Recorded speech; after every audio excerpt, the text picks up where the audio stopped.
اور اللہ تبارک و تعالیٰ کی بارگاہ میں پیش ہوں گے تو انشاءاللہ ثم انشاءاللہ یہ سب سے زیادہ اونچی گردنوں والے ہوں گے. اللہ کی رحمت سے امید ہے. کیوں؟ اس لیے کہ اس کائنات میں یعنی ہمارے اس ملک کی کائنات میں دین سکھانے والا کوئی موجود نہیں ہے سوائے ان کے. لہذا انہی کو نشانہ بنایا جا رہا ہے. اور جو دشمن ہیں اسلام کے اور پاکستان کے اور عالم اسلام کے, انہوں نے اس کو نشانہ بنایا ہوا ہے اس کام کے لیے کہ یہ ہے فتنے کی جڑ. جب تک یہ موجود ہے یہ ملا, اس وقت تک ہم اپنے بے دینی کے منصوبوں میں کامیاب نہیں ہو سکتے. اس لیے انہوں نے پکڑ لیا ہے کہ ان کو نشانہ بناؤ, ان کو بدنام کرو, ان کو مارو, ان کو قتل کرو. چنانچہ آپ ذرا سوچئے کہ اتنے بڑے علماء کے مجمع کے اوپر بم کا دھماکہ ہو رہا ہے, اور کون کر رہا ہے؟ جو اپنے دعوے کے مطابق وہ اسلامی نظام قائم کرنے کے لیے علماء کو ختم کیا جا رہا ہے, علماء کو نشانہ بنایا جا رہا ہے. تو یہ یقین رکھو کہ یہ سب سازش ہے دشمنان اسلام کی. وہ چاہتے ہیں کہ یہ دین کا نام لینے والا ملا جب تک یہ باقی ہے اس وقت تک ہم بے دینی کو فروغ نہیں دے سکتے, اس وقت تک ہم اپنے مقاصد حاصل نہیں کر سکتے. اس لیے وہ ان کو اپنا نشانہ بنائے ہوئے ہے.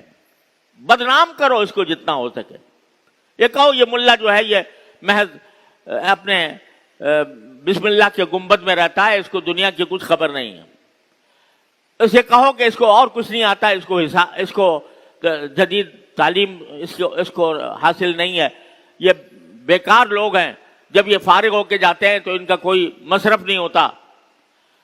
طرح طرح سے بدنام کیا جاتا ہے, اور جہاں موقع ملتا ہے تو ان کو شہید کرنے میں کوئی کسر نہیں چھوڑی جاتی. آپ ذرا تاریخ اٹھا کر دیکھ لیجئے, جتنی دہشت گردی کے واقعات ہوئے ہیں اس میں کتنے بڑے بڑے علماء کو شہید کیا گیا. مولانا محمد یوسف لدھیانوی رحمۃ اللہ علیہ, بھئی تمہارا کیا بگاڑ رہے تھے وہ؟ نہ ان کا کوئی سیاست میں حصہ, نہ ان کا کوئی حکمرانی کا حصہ لینے کی کوئی آرزو, بیٹھا دین کی خدمت کرنا. شہید کر دو اس کو, کیونکہ دین کا نام لے رہا ہے, اس کے گرد لوگ جمع ہیں اور لوگ اس کی بات سن رہے ہیں, ختم کرو اس کو. مولانا مفتی احمد اللہ صاحب جو جامعہ برنوری ٹاؤن کے, مولانا حبیب اللہ مختار صاحب, مولانا عادل شخان شہید صاحب, ان سب کو نشانہ بنا کر قتل کیا جا رہا ہے.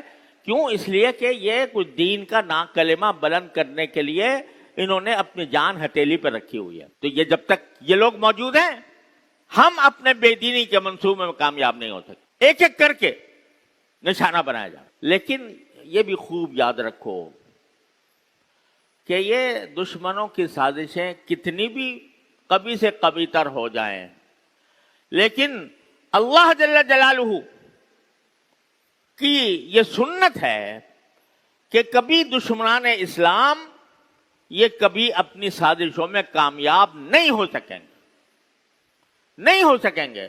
مار دو کتنے لوگوں کو تم مارنا چاہتے ہو. قرآن کریم اللہ نے نازل کیا ہے, حفاظت کرنے والا وہ خود ہے. جلا دو اس کے نسخے. اگر تمہارے دل میں جو غیظ اور غضب ہے, تمہارے دل میں جو آگ بھڑک رہی ہے اسلام کے خلاف, اس اسلام کے خلاف بھڑکی ہوئی آگ کے نتیجے میں تم اپنے چاہے سارے نسخے جلا دو والعیاذ باللہ, لیکن اللہ کا کلام ان بچوں کے سینوں میں محفوظ کر دیا ہے. اس ملا نے محفوظ کر دیا ہے. 12 سال کے بچوں کے سینوں میں محفوظ کر دیا ہے. سارے نسخے اگر جلا بھی دیے جائیں والعیاذ باللہ تو ایک 12 سال کا بچہ وہ ایک ایک لفظ پڑھ کر محفوظ کر لے گا. یہ کام کس نے کیا؟ کالج نے, یونیورسٹی نے, اسکول نے, ان مکتبوں نے جو مسجد کے ساتھ قائم ہے, اس ملا نے جو اپنی ساری آسائشوں کو تج کر وہ اللہ کا کلام بلند کرنے کے لیے کسی کونے میں بیٹھا ہوا ہے. یہ کام اس ملا کا ہے اور ملا کو اللہ نے بھیجا ہے, ملا کو اللہ نے بٹھایا ہے اس کام کے لیے. ہزار کوششیں کر لو تم مٹانے کی, جلانے کی, قتل کرنے کی, مارنے کی, لیکن اللہ کا دین سلامت رہے گا. اللہ کے دین کے علمبردار سلامت رہیں گے. ایک کو مارو گے دوسرا کے اٹھ کھڑا ہوگا, دوسرے کو مارو گے تیسرا اٹھ کھڑا ہوگا. یہ کبھی ختم ہونے والے نہیں ہیں انشاءاللہ. یہ اللہ تبارک و تعالیٰ کی طرف سے اس دین کے محافظ ہیں. جو ہمارے دشمن ہیں وہ جانتے ہیں کہ اس مسلمان قوم کو اگر یہ کہہ کر بلایا جائے گا کہ تم اسلام چھوڑ دو تو یہ آئے گی نہیں, اس طرح نہیں آئے گی. اس کو اسلام ہی کے نام پر بہکاؤ, اس کو یہ کہو کہ ملک میں چونکہ اسلامی نظام نہیں ہے لہذا ہاتھ میں ہتھیار اٹھا کر اور ایک ایسی جنگ شروع کرو, اس کو کہتے ہیں چھاپا مار جنگ. تو کبھی کسی کو مارو, کبھی کسی کو مارو, کبھی کہیں چھاپا مارو, کبھی کہیں چھاپا مارو, تاکہ یہ آخر میں جا کے گھٹنے ٹیک دیں.